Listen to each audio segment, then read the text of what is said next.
저는 그 국민연금기금에 어떤 우려에 대한 문제보다도 본질적인 측면, 스튜어디십 책임이라는 도대체 어떤 배경에서 태어났고 이것이 우리한테 적용하는데 어떤 한계가 있는지에 대해서 잠깐 설명을 하겠습니다. 그 자료집에는 두 쪽으로 간단하게 되어 있으니까 읽기가 참 편할 겁니다. 결국 이 모든 논쟁이 국민연금이 이제 사실 스튜어디십 책임이라는 말이 없다면은 국민연기금이 일종의 기관 투자자로서 행동주의에 나서는 걸로 보시면 됩니다. 단지 이제 그걸 스튜어디십 코드라는 영국에서 만들어진 그 네이밍을 가지고서 타이틀, 프레임을 가지고서 완장 하나 차고서 이제 나서니까 그럴싸하게 보이는 거죠. 다른 기관 투자자들이 행동주의에 나서는 거하고 연기금 행동주의에 나서는 것, 이 차이인데, 스튜어디십이란 말을 하니까 그렇다면 우리가 국민연기금을 집사로 봐야 되는지 아니면 대리인으로 보는지 그 차이가 상당히 중요합니다. 집사와 대리인은 다르죠. 원래 그 경영학의 기업 지배구조 이론에서 보면 집사는 우리 투자자 입장에서 최종 투자자나 또는 고객 입장에서 볼 때 믿고 맡겨야 될 존재입니다. 집사는 신뢰를 해야 돼요. 의심하면 안 됩니다. 대리인은 의심을 해야 돼요. 저 친구가 나무런 사이에 뭔가 나의 이익을 훼손하고 자기 이익을 먼저 챙기지 않을까 의심해야 됩니다. 그래서 집사 이론에 의하면은 기업에 관한 경우에 상장회사를 보시면은 집사 이론을 따르자면은 상장회사의 경우는 이사회 의장하고 회사의 대표이사가 겸임하는 게 좋습니다. 한 사람한테 믿고 맡기는 것이 의사결정도 빠르고요. 그래서 집사 이론에서는 믿고 맡기자, 위임하자, 대표이사와 이사회 의장은 겸임하는 것이 좋다, 이렇게 얘기를 합니다. 대리인 이론은 어떨까요? 대리인 이론은 당연히 이해상충 문제가 있다고 생각하니까 이사회 의장하고 이사회 의장하고 회사의 대표이사는 분리해서 서로 견제하도록 해야 된다라고 얘기를 하죠. 우리나라 국민연기금은 의결권 행사 지침이라는 걸 가지고 있었습니다. 스튜어디십 코드를 도입하기 전에도 꽤 10년 넘게 의결권 행사 지침을 가지고 가는데 거기는 그렇게 되어 있습니다. 국민연기금은 투자한 회사에 대하여 이사회 의장과 대표이사를 분리하는 것을 찬성하고 이사회 의장과 대표이사를 겸임하는 것에 대해서 반대해야 된다라고 되어 있습니다. 무슨 얘기냐면은 국민연기금 입장에서 보는 회사의 절대로 집사이론을 안 믿는다는 이야기입니다. 그렇죠? 집사를 안 믿고 대리인 관점에서 그 회사를 회사 이사회나 이쪽을 본다는 거죠. 그런데 국민연기금이 스튜어디십 코드를 가지고서 나는 집사라고 얘기를 하기 시작한 겁니다. 나는 믿고 맡기세요. 어제 그저께 국민연기금의 지배구조나 모습 전혀 달라진 게 없는데 오늘부터 이제 스튜어디십 코드를 도입해서 내가 완장 하나 찼습니다. 집사라는 완장 하나 차고서 나 지금부터 국민의 집사입니다. 그러니까 국민들이 뭐라고 해요? 그건 취지는 좋은데 그럼 당신이 이 정치 권력의 대리인이 아니라는 것을 입증을 해봐. 당연히 그러지 않겠어요? 국민 입장에서 볼 때는 자칫 주주권 행사한다고 잘못하다가는 오히려 연기금의 수익성이나 기금의 안정성을 떨어뜨려가지고 내 노후자가 아차쉽네. 여기 계신 선생님들은 사학연금 받으니까 괜찮아요. 저 같은 경우는 진짜 국민연금 받아야 되거든요. 진짜 이거 국민연기금의 수익성 안정성이 되게 저한테 중요합니다. 마지막 작업입니다. 근데 이 수익성 안정성을 해치는 경우가 생길 수가 있습니다. 그래서 이 부분을 어떻게 해결할 것인가를 해소해주고 지배구조 개선을 해주든지 투명성을 해주든지 정치적 독립성을 좀 잘 제도적으로 개선하고 난 다음에 당신이 집사역을 하겠다면 그래도 괜찮겠어요. 근데 그런 과정 없이 어저께 해왔던 일 반복 그대로 하면서 단지 완장만 가르쳤다고 나는 지금부터 집사입니다. 여러분의 집사입니다. 이렇게 하고 있다는 것 자체가 문제이기 때문에 국민연기금을 집사로 볼 것이냐 우리 국민 입장에서 볼 때 대리인으로 볼 것이냐가 상당히 중요한 포인트라는 거죠. 그래서 아마 우리 조동훈 선생님도 그 집사를 자임하는 것이 말이 되느냐, 누가 이임했느냐라는 얘기가 나오는 거 아닌가 싶습니다. 또 하나, 스튜어드십 책임이란 말도 상당히 낯설어요. 책임이란 말을 우리가 여러 가지 뭐 이렇게 갖다 쓰는데, 스튜어드십 책임. 이 이야기는 이렇게 결국은 영어로는 스튜어드십 리스폰서빌리티, 이제 의무하고 이제 책임이 있는데, 의무는 이제 법상 강제되는 개념이고, 사실 이 스튜어드십 코드를 영국에서 2009년에 처음 만들었을 때, 물론 2010년부터 이제 발효가 됐지만요, 만들었을 때 그때는 듀티란 말도 썼어요. 스튜어드십 의무. 뭐냐 하면은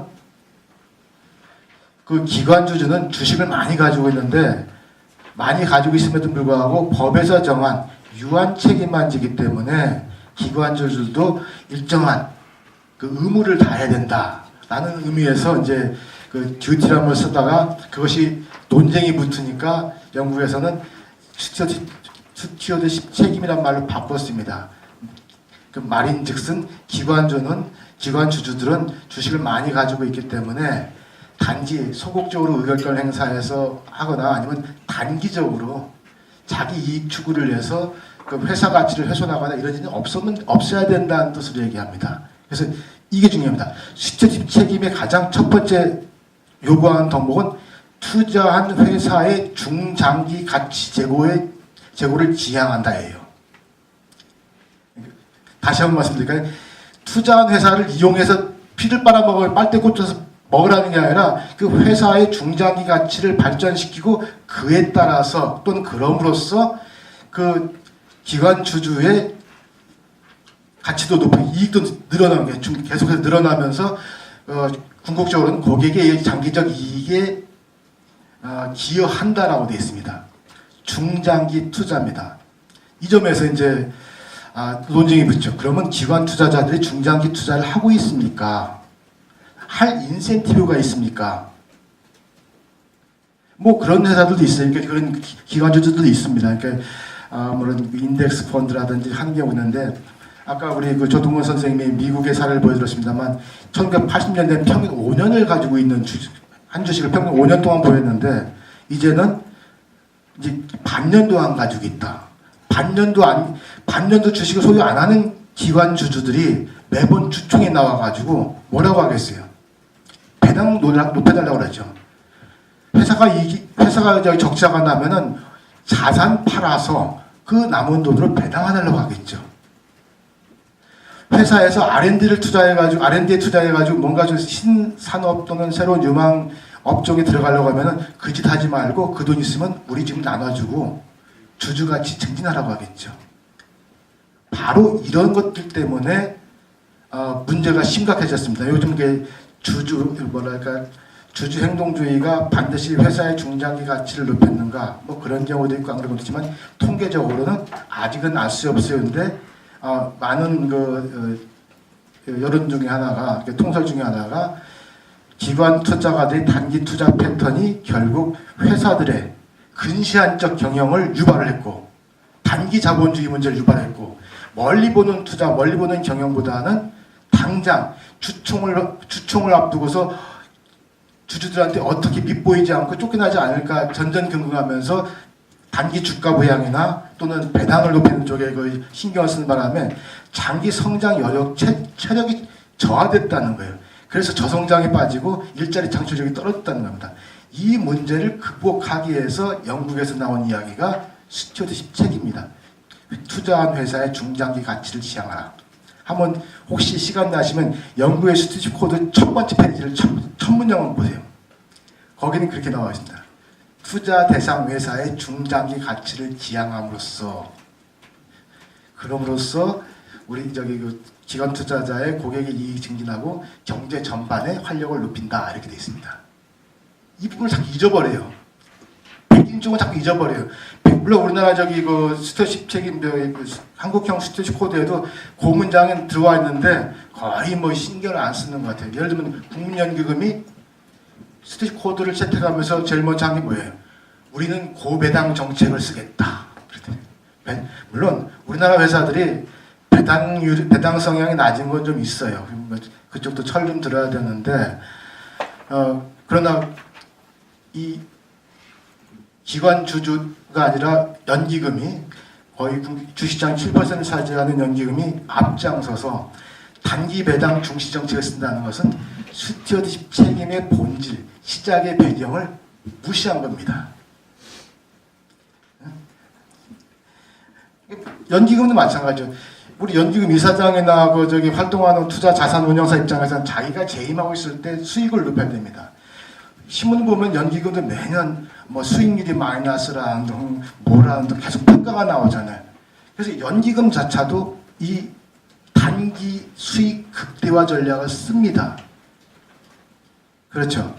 단기 수익 극대화 전략을 쓰는 기관 투자는 더 말할 것도 없고, 한번 통계를 보시면은 우리나라 기관 투자자들은 1년에 평균 서너 번씩 한 주식을 사고 팝니다. 요즘은 프로그램 매매라는 게 있어가지고, 알고리즘 매매라는 게 있어가지고, 컴퓨터 계산으로 하루에 한 주식을 막 사고 파는 건 개인들은 못하는데 기관 투자도 합니다. 그래서 이 스튜어드십 책임의 본질이 투자 대상 회사의 중장기 가치 지향, 그럼으로써 기관 투자가의 장기 이익 증진, 고객 이익 증진이라면은 가장 핵심 감춰진 의제는 어떻게 하면 기관 투자자로 하여금 지금과 같은 단기 투자가 아니라 장기 투자를 할 수 있도록 유인할까 하는 겁니다. 그런데 그런 유인책에 대해서는 일체 언급 없이요. 한국형 스튜어드십 코드에 일체 그런 건 없습니다. 어제 환경 똑같은 상태에서 그냥 집사의 완장만 차고 그러면 세상이 나아지겠거니 하는데 그건 아니다. 그래서 첫 번째 기관 투자자가 우리 조동 선생님 인센티브 컴패터빌리티, 기관 투자가 중장기 투자를 할 인센티브가 없는데 중장기 투자 이익을 바라보고 행동하라고 하는 것이 참 안 맞는다. 결국은 스튜어드십 코드를 이용해가지고 지혜에 민첩하고죠. 이익 실현에 굉장히 민첩한 이익 실현에 가장 민첩한 금융 자본가들이 스튜어드십 이름, 책임 이런 이름으로 자기네 이익을 극대화하는 방향으로 이 스튜어드십 책임을 오남용하지 않을까 하는 걱정이 좀 있습니다. 그럴 경우 이제 기관 투자가들이 단기적으로 이익을 보고 일반 투자가들이 장기적으로 손해를 보는 상황이 벌어질 수 있어요. 기관 투자자에게 좋은 게 모든 주주에게 좋은 게 아니다. 이럴 때 또 하나 이제 문제가 생깁니다. 영국의 스튜어드십 코드는 처음에 그쪽에서 나왔기 때문에 그쪽 통계를 보면은 자 그럼 누가 상장 회사에 둘러싼 이해관계자에게 누구에게 집사의 지위를 주는 것이 가장 좋을까라고 생각해 보면은 이론적으로는 이사회 멤버입니다. 왜냐하면 주주들이 주총에서 뽑아가지고 저 경영자를 감시해서 성과를 지속적으로 개선할 수 있게 하라 하기 때문에 집사의 역할은 프라이머리 리스폰서빌리티는 이사회에 있습니다. 이 논쟁이 붙으니까 왜 기관 투자자에게만 특별히 집사의 지위를 부여해야 되느냐라는 논쟁이 붙으니까 영국에서는 두 번째 줄에서 이렇게 얘기합니다. 스튜어드십 책임의 프라이머리 핵심 주요 책임은 이사회에 있고 기관 주주들도 거기에 일조할 수 있다라고 이제 보완적 역할을 바꿔요. 근데 한국은 아까 우리나라 국민연기금은 너는 대리인, 나는 집사, 나는 로맨스, 너는 불륜 좀 이러고 있는 거거든요. 영국은 네가 더 중요한 집사인데 나는 그 보완적으로 네가 잘하는지 지켜보는 사람 이렇게 좀 설명이 돼 있어요. 두 번째에서 보완적 역할을 한다는 것에서 무슨 얘기가 여기가 되는 모르지만 그래서 주주의 책임에 관해서는 우리나라 스튜어드십 코드에 대해서는 스튜어드십 코드가 첫 번째 문장에서 어느 정도 언급은 했습니다. 그 본질의 배경과 의미를 정확하게 이해하고 실천하고 있는 대상의 의미가 의문이고 바로 이런 한국형 스튜어드십 코드 담당에서 베낀 것에 대해서 비판적 검토 없이 그대로 수용하고 있는 연기금은 상당히 코드 내용 자체에 문제가 많다. 지배구조뿐만 아니라 코드 내용 문제가 많다. 그리고 인센티브 합치성에 대한 문제가 전혀 검토되지 않는다는 것이고 끝으로 하나 끝나는 건가요? 아까 제가 이제 스튜디오 책임의 1차적 주요 책임은 이사에 따르지 않습니까? 근데 이사의 경우는 스튜디오 책임을 지는 뿐만 아니라 법적인 책임을 지지요. 그죠? 만약에 이사회 멤버들이 뭔가 그 회계에 오염된 것, 부실회계에 대한 걸 발견하지 못하고 그냥 의결했을 경우는 이제 주주들한테 대표 소송도 당하고, 그죠? 사실상 또 업무집행시 책임 관계이기 때문에 법적인 책임을 집니다. 그런데 기관 투자자 또는 연기금이 만약에 그 이사회 뭐 주주제한 뭐 관여를 통해 가지고 경영관을 통해서 결국 회사가 굉장히 큰 소실을 입게 됐다. 일반 주주들이 엄청난 피해를 보게 됐다. 돌이킬 수 없는 피해를 보게 됐다. 그럴 경우 기관 주주한테 책임을 물을 수 있는 방법이 별로 없어요. 민사소송 외에는 별로 법적인 책임이 없어요. 스튜디오십이라는 이름으로 권한을 주되 책임을 물을 수 있는 방법을 뺐어요. 이사는 스튜디오 책임을 활동하면서 법적인 책임을 지는데 기관 주주들한테는 그런 책임을 물을 수 없다면은 이건 상당히 제도의 권리와 책임의 불균형 문제로 인해 가지고 오히려 제도가 더 악용될 가능성이 있기 때문에 상당히 조심해야 된다는 이야기를 좀 말씀드리겠습니다. 그래서 이러저러한 생각을 해볼 때 국민연금이 먼저 집사의 완장을 차기 전에 내가 집사입니다. 정치적 독립 또는 제3자의 어떠한 압력으로부터도 나는 독립적으로 주주권을 행사하겠습니다. 라는 제도 개선부터 하고 그러고 내가 이제 집사 역할을 해도 되겠습니까? 라는 절차 없이 지금 진행되는 이런 경영 관여 활동은 자제돼야 된다는 것을 이제 결론으로 말씀드리겠습니다. 감사합니다.